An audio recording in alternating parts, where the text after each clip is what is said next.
Extrait du premier chapitre du livre de Charlotte Puiseux, De chair et de fer, Vivre et lutter dans une société validiste.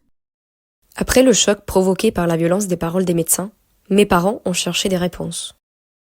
Nous étions fin 1987, justement au moment de la diffusion de la première édition du Téléthon. Des centaines d'enfants atteints de maladies au nom tout aussi étranges que la mienne sont apparus à la télévision.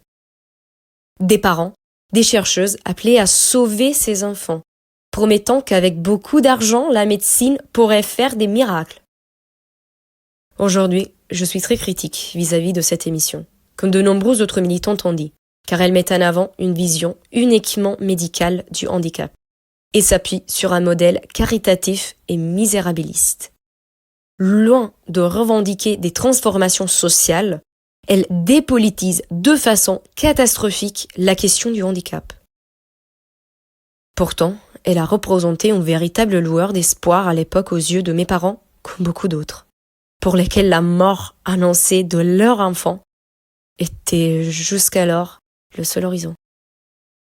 En 7 ans de validisme exacerbé, entendre des médecins s'engager à tenter des soins, à s'occuper de nous, à nous aider, était presque inespéré.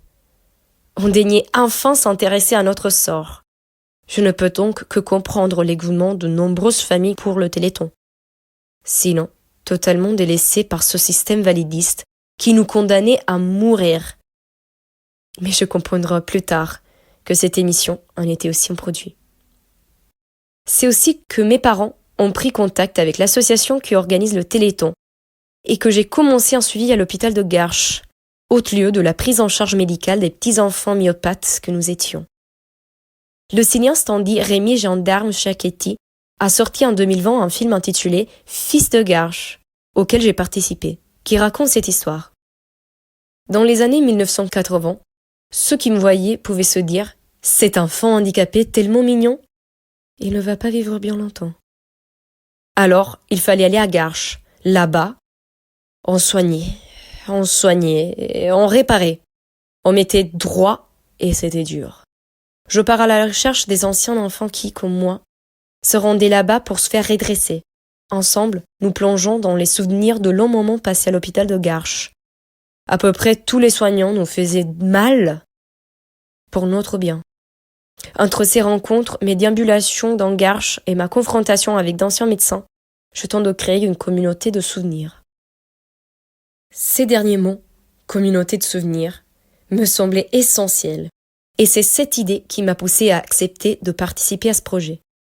Il était nécessaire de documenter notre histoire, celle de ces enfants que nous étions, et dont les chemins se sont croisés dans cet hôpital si emblématique de notre destinée commune. Un lieu qui a construit nos vies entre souffrance et espoir, entre le pire et le meilleur, entre survie et validisme.